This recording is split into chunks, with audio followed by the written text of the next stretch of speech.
Man, this makes me want to play tennis. Like, genuinely. I tried to play tennis before, but I was, like, okay at it.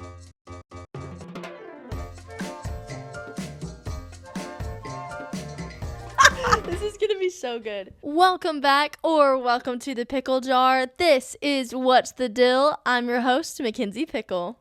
It's been quite a week, if I'm honest. But amidst everything going on, the 2025 Oscars nominations have come out. And wow. That's all I can say. Wow. To be quite honest, I don't entirely know how I feel about all the nominations and what was announced and what wasn't announced. However, the Oscars never cease to amaze me with what they decide to snub, who they decide to snub, and this year is no exception. First thing I want to say, I kind of despise when the same 5 movies dominate every single category, because be so honest, are they that good? Do they really deserve to be in every single category? I can get maybe 1 or 2 movies absolutely dominating, but 5 to 6, no. And this happens every year, and you're like, why? Give me an actual reason. I don't know. That's just a really nitpicky thing for me. Whatever. Especially when you consider who was snubbed. That's when I'm like, okay, something's up here. Regardless, today I wanted to discuss arguably the craziest snub of the year, Challengers. This film stars Zendaya, Mike Faist, and Josh O'Connor. It was directed by Luca Guadagnino, and everyone was snubbed, in my opinion. Not a single nomination for this movie. Not even for the score, which is insane because we all know the Challenger song. I would have argued that was for sure going to get a nomination, just that song alone. But all of them were snubbed. And I'm truly baffled, if I'm completely honest. So today, I thought that we should review and discuss Challengers since the Academy isn't. Let's dive in. First, I have a confession. I didn't watch Challengers when it first came out. I wanted to, don't get me wrong, but I don't know, I just never did. I saw clips, and everyone that I knew that saw it, was gushing about it, and everyone online was talking about it. I never sat down and watched it. However, from the talk of it and what I had seen online and stuff, I figured it would probably get a few nominations at the Oscars, just from things I'd heard, things I'd seen. I'd heard the famous song, whatever that's playing during the present day match. So when I saw it was snubbed, and I saw all the backlash online of people saying how could there not be a single nomination in any category for this movie, I was like, you know what, maybe I should sit down and watch it and see if I can find out why. Maybe there's something in here that would prove why it shouldn't get an Oscar or why it wasn't nominated, anything like that. Let's face it, just because a movie's good doesn't mean it's Oscar worthy and doesn't mean that it should get a nomination. I understand that. I feel like most people understand that, So I was like, is this the case with this movie? Surely not. Everyone's been absolutely raving about it, but maybe it's just one of those movies that's not up there to be nominated for an Oscar. I am pleased to announce that does not apply to this movie. Yes, this movie is good, but I don't understand the snub.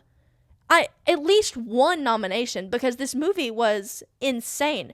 The cinematography and the score, absolutely fantastic. I'm so glad that I finally sat down and watched it, but it kind of made me a little angrier because I was like, why does this not even have a single nomination? No recognition at all from the Academy. What is happening?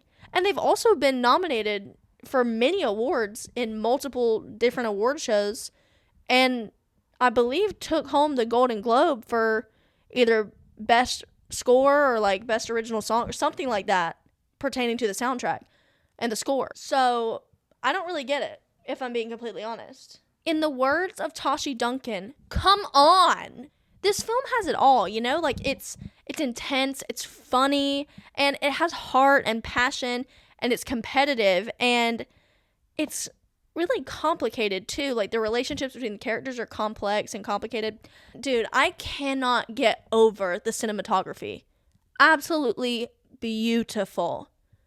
And the editing, hello, absolutely breathtaking. Like, I wouldn't change a thing on those two fronts. You can feel the intensity of this movie the entire time you're watching it. At least I could. And it's one of those films that'll have you kind of on the edge of your seat, like wondering what's going on, but also leaving you frustrated with how the characters are, because it's a love triangle. Things are messy. These characters are doing things that are not exactly the best things. Like, they kind of hurt one another. Like, let's be completely honest. Tashi's manipulative in a lot of the movie. She gets what she wants. She knows that they both want her, and she likes that. And, art, like, everyone, like, talks about art, but, like, art does cause problems between Patrick and Tashi. Like, Patrick won the match, so he gets Tashi's number. They start, like, dating or whatever, and then, like, Art kind of weasels his way in and is talking to Tashi about Pat, and, like, talking to Pat about Tashi. And when Patrick and Tashi break up, he doesn't swoop in immediately, but it's like, he wasn't exactly being the best friend in that scenario either. And don't even get me started on Patrick and Tashi having an affair while she's married to Art. Hello? Like, it's a hot mess. But it's entertaining and it's drama. Like, come on, it's a movie, I will say one of the best aspects, in my opinion, is the seamless flow and use of time jumps and flashbacks. It tells this story, this complicated history of relationships so effortlessly amidst, like, the present day setting of this match between Art and Patrick. And both of them are wrapped up in this complicated, tension-filled love triangle with Tashi, and she's watching them play tennis, and they're, like, looking at each other. It's like, this tennis match is way more than just a tennis match. The fact that the whole present day is this match, and the entire movie is, like, flashbacks, time jumps, all this stuff, they do it so well, and they flow it in with the present day of the story, in my opinion, in one of the greatest ways possible, because I love the jumps back and forth to, like, the middle of the match and them going on it, like, them discovering new things about each other as we're discovering it, but also, like, them remembering certain things in different I can't put it into words. You have to see it. Do you get what I'm saying? Like, you have to see it to appreciate it. And I just want you to understand that whole aspect of this film and what really makes this film so good is the use of the time jumps and the flashbacks amidst the present day match. Like, present day is not, like, a long story. It is just a tennis match. But having them, like, lace it within this match and, like, it start with the match and it pop through the movie and then end with the match is absolutely just wonderful and so creative, and I love it. Speaking of, like, flashbacks and time jumps, they do an excellent job of aging the characters. I feel like the hair and makeup and costumes can really tell how old they are in the flashbacks. Like, when they're younger, they have kind of longer hair. Their outfits are a little teenage, like, college kid vibe. Like, like, I think they do a really good job of costuming the characters to fit their personalities, but also the age they are at the time. And same with the hair. Like, Zendaya has long hair whenever she's younger, and then she has, like, the short hair for present day. And then, like, both guys, they have pretty, like, shaggy hair when they're younger. And, like, Art gets his cut whenever he's, like, older, and he's got it, like, more sophisticated, so to speak. And, like, Patrick's is still a little shaggy, but still shorter and, like, cut in a way to make him look older. It's like, it's just really, really subtle differences, but good. It makes it easy to track where we are, like, how old they are type of thing. It's really, really well done. The cinematography in general is absolutely wonderful. Specifically the ending, like, watching them play tennis from the perspective of the tennis court, I was sitting there, I was like, this is cinema. This is so good. Like, being able to watch them volley back and forth and, like, move on top of the camera, I would have killed to have been on that set that day. Seeing the ball hit the ground, but, like, we're the ground. Hello? And then also when the camera becomes the ball and is, like, being hit back and forth and it does that swaying and then it turns into an overhead shot. Hi. How do they not have an Oscar for cinematography? It was breathtaking in my opinion. And I also thought it was just so creative. And one thing about Tashi, Tashi literally was a homewrecker. But also, she loves tennis. Like, that is her real love, is tennis, in my opinion. That's her objective. That's her love. That's what drives her passion. Her desire is tennis. Like, she even says, like, all she wants to do is watch really good tennis. You know what I'm saying? And she says that, like, tennis is a relationship. That's how she views it. It's, like, interlaced with her life and how she lives. I think that is why she likes Patrick and Art, because the relationship that they have is similar to her relationship with tennis. We follow? Like, it's why she's drawn to them, because they can play tennis and have that relationship between each other, but they also just have that complicated, tension-filled relationship between them in regular life, and that's what she gets when she plays tennis. And I think that's why she's drawn to them, because she sees them have that outside of tennis, and she wants them to bring that into the tennis match, because that's when they'll be, like, excellent. You know what I'm saying? Like, it's kind of complicated, but it makes sense. It's insane and low-key kind of manipulative how she works. It makes this movie turn, like, the sport of tennis on its head for me. It shows, like, how complex humans are and just how complicated emotions and feelings and desires can be and how they can be wrapped up. There's a beautiful dance in the tennis match, especially between Patrick and Art at the end, like, with their communication through tennis. Like, and I think that's, you know, like, what Tashi's wanting is, like, it's a relationship. So, like, tennis is communicating, like, with the racket, with the ball, like, with your moves, that kind of thing. When Patrick puts the ball in the center of the racket at the end, indicating that he slept with Tashi, I lost it. Like, I kind of was like, please do it. Please do it. Do this callback right now. And the fact that, like, Art knows and Pat knows, like, Tashi doesn't, because she doesn't know that that was their form of communication. But the smirks that they share between them, like, absolutely insane. I cannot express just how intense and crazy this movie is or what I feel about it any better than I already have tried. So I'm just going to read some of my notes from while I was watching the movie. Okay, my first note is soundtrack, question mark, exclamation point, exclamation point, exclamation point. Tashi controlling Art, like, he barely speaks in the opening at all, just her. Spider-Verse, stop, Spidey mention. Okay, because, like, I know it's Spider-Verse, but still, like, I heard Spider, and I was like, Tom and Zendaya. Anyways, I'm literally just reading these as we get through. Quote, I love you. Tashi's response, I know. Stop. Because she doesn't love it back. That was Art saying I love you to Tashi, by the way. The transitions and time jumps are done so well, exclamation point. Pat and Art stop my heart. The young them winning doubles together. Tashi, yeah, tennis star. Art and Pat being so touchy, stop. The way Art and Pat are like lost puppies toward her. Their first meeting, I don't know what to think. She seems slightly annoyed by Pat and intrigued by Art, but I don't know why, if I'm honest. I mean, he doesn't seem to have much ambition or interest in certain things like her, because he mentions the pro thing and skipping college, and she's going to college. Okay, like, psychoanalyze Patrick. Okay, so then she ignores Art for Pat. What is happening when the cigarettes combo happens? Tennis as a relationship. That is the note. Okay, I don't know that I agree with the piano at the beach scene. It feels a little not for the moment and kind of dissonant, but maybe that's the point. I don't know. Maybe it does make sense. It kind of flows, but I thought it was a little too loud, if I'm being completely honest. I'm talking about, like, that beach scene where, like, Patrick and Art are smoking cigarettes, and it's when they're younger and Tashi's out there talking with them.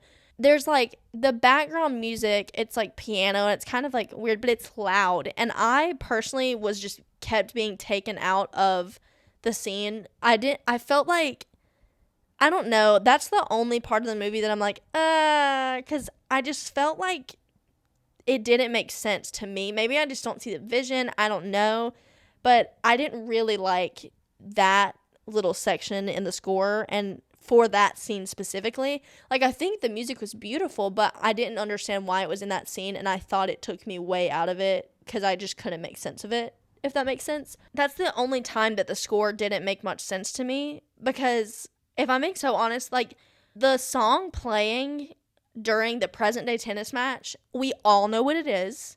Absolutely insane, wonderful. Like, I feel like it captures every single emotion in that scene perfectly, and captures the competitive nature of playing a sport. Like, it is flawless, in my opinion. I did have a critique, but that's how it goes. Hi, what? The hotel scene? What? Tashi. The fact that I'm just Tashi. Like, Pat and Art do so much alike and do everything together. The gum thing that Tashi did in the beginning to Art is what Pat did years earlier, like them making him spit out his gum. Stop. Wait, the racket thing is communication? The transitions, bro. Why am I like talking like this? What is happening? Churro scene? Hello? Churro scene? We're always talking about tennis because it's a relationship, bro. Like, okay, Tashi. But the injury, question mark, exclamation point. Art was there. Pat wasn't at all until later. Then I put Art yelling at Pat. The secrets, the intensity, the sauna, all caps. Hotel room scene at the end between Art and Tashi. Low-key depressing makeout vibes, question mark. What is happening? Details. Everyone's heads are following the ball. Hers isn't. She's staring straight down the middle. Bro, Pat and Tashi, please. What is happening? The affair under the poster of her and Art. I'm screaming. Art with their daughter, like, crying about it. Because, like, what do you mean she comes back from having an affair and he's laying in the bed with their daughter? Yes, the ball into the racket symbol, then Pat nodding and smirking. Hello? The hug. The hug at the end. And then I put the come on. Yes. So those are most of my notes. I hope you liked that reading. It's like slam poetry. In a word, insane. This movie, I'm going to give it a 4.5 out of 5. I think it is so phenomenal and I totally understand the hype, but I do not understand the snub. Like, the cinematography, absolutely breathtaking and beautiful. The score, other than that little issue that I personally had, like, at least original song for the Challenger song. Like, I keep saying the Challenger song, but y'all know what I mean when I say that. Like, I feel like people understand that's the Challenger song. That's what they used in promo and stuff like that. I don't know exactly what category, but that song alone is worthy of a nomination. So I'm just confused. Well, that just about wraps up today's episode. Pickle's pick for this week is a book. I read a book. I finished a book. I'm so excited. Was it for 75 hard? Yes, but I still finished it. I finished a book, and I'm really happy because it was such a good book. It's Single, Dating, Engaged, Married by Ben Stuart. Holy cow, it's amazing and wonderful.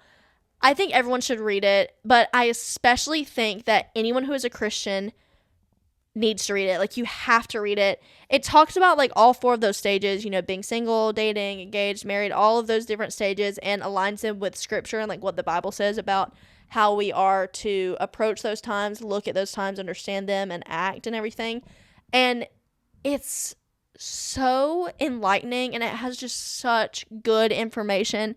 But it also talks about, like, what we are meant to understand in relationships with others, relationships with ourselves, and, like, our relationship with God, and how to act, how to grow, how to evaluate, and all that stuff.